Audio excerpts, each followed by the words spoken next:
It has been 6 years ago, but the boss cannot move on with time, and then the memory of his son stays fresh in his mind, and then he suffers from that memory over and over again. And no matter how much he struggles and tries to move on in life, time will always refresh the thought of his son in his mind, and the memory will always make him feel that he had lost the reason to live and that his life is meaningless without his son. The fly, in fact, is like the boss who is stuck in life. Katherine Mansfield talks about how hard it can be for a father to lose his only son, around whom he builds all his life and all his dreams, and for whom he builds his whole future. She talks about how different people react to the same kind of fate, and how we have different attitude towards losing somebody in life, losing a dear one.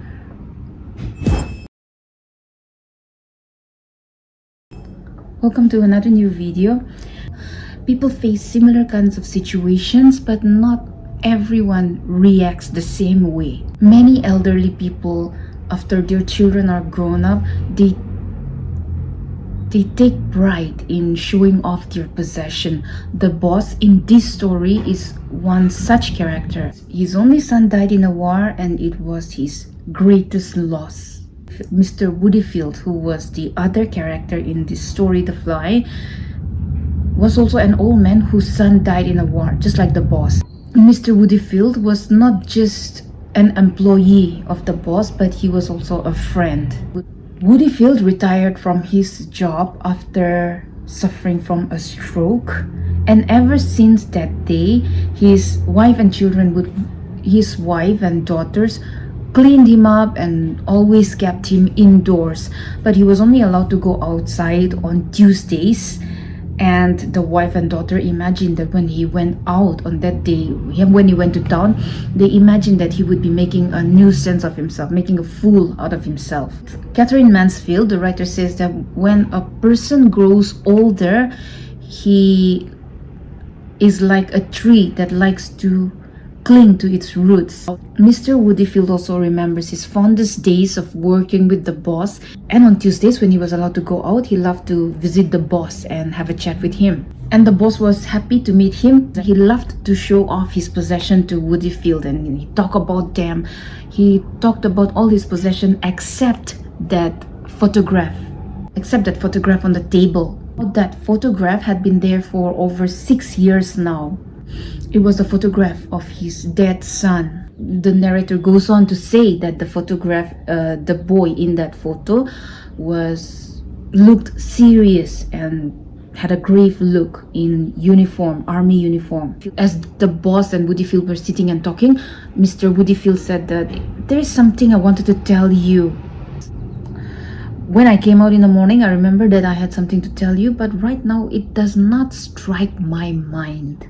The boss said, oh, that's all right, and there's something that I wanted to share with you. And then he goes and pulls out a bottle of whiskey, and they take a drink out of it. Mr. Woodifield tells his boss that, you know what, the girls, my wife and my daughters, don't let me touch whiskey. The boss replied that, oh, this will do you no harm. In fact, it will warm you up when you go out. And finally, Woodifield remembers the thing that he wanted to tell the boss, and he tells the boss that his daughters went to Belgium to see their brother Reggie's grave, and found out that even the boss' son's grave was just close to Reggie's grave. After saying that, Mr. Woodifield paused for the boss to make reply, but the boss said nothing, but only the movement in his eyes made Mr. Woodifield understand that the boss had heard. To break the silence, Mr. Woodifield continued to say that the girls had told him that the cemetery was maintained very well, and he asked the boss if he had ever gone there, if he had ever seen it. The boss replied, no. The boss was still stuck with the thought of his dead son. Mr. Woodifield explains that there were miles of little graves and there were flowers growing everywhere. And there were nice broad paths. And he says that my daughter Gertrude went out there and found that the things out there were very expensive, and they asked for 10 francs for a small pot of jam. He continued to say that my daughter Gertrude, she brought back the whole pot at home to teach them a lesson. Mr. Woodifield thought that they were making trades and business out of their emotions, out of their feelings. And after saying that, he told his friend, the boss, that he has to go, and then he left.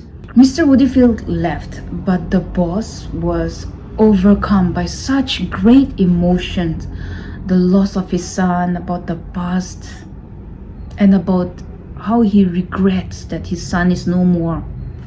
He told his gray-haired messenger, Macy, that he wanted to be alone for half an hour. And he shut the door and went back to his seat. And he wanted to cry his heart out because he missed his son. Ever since his son's death, the boss could not say any other words except my son. For the past 6 years, he had said only those words. He wanted to cry and he wanted to pour out his emotion, but the only thing that he could do was say, my son. And he would be overcome by such grief that only a fit of violent mourning and weeping could relieve him. Yes, people say that time heals everything. Time may heal everything for everybody, but not the boss. For him, time could make no difference. Other people like Woodifield recovered with time, healed with time, and then they moved on in life, knowing the fact that death is inevitable. But the boss never did. It was not possible for him to move on because his son was an only child. All his life, the boss worked hard to build up his business for his son. And all this labor now, it was becoming meaningless without his son. Even his own life had no meaning. The boss could have endured all the sacrifices, all the hardships in the world for the sake of his son. But now that his son was no more, it was all worthless.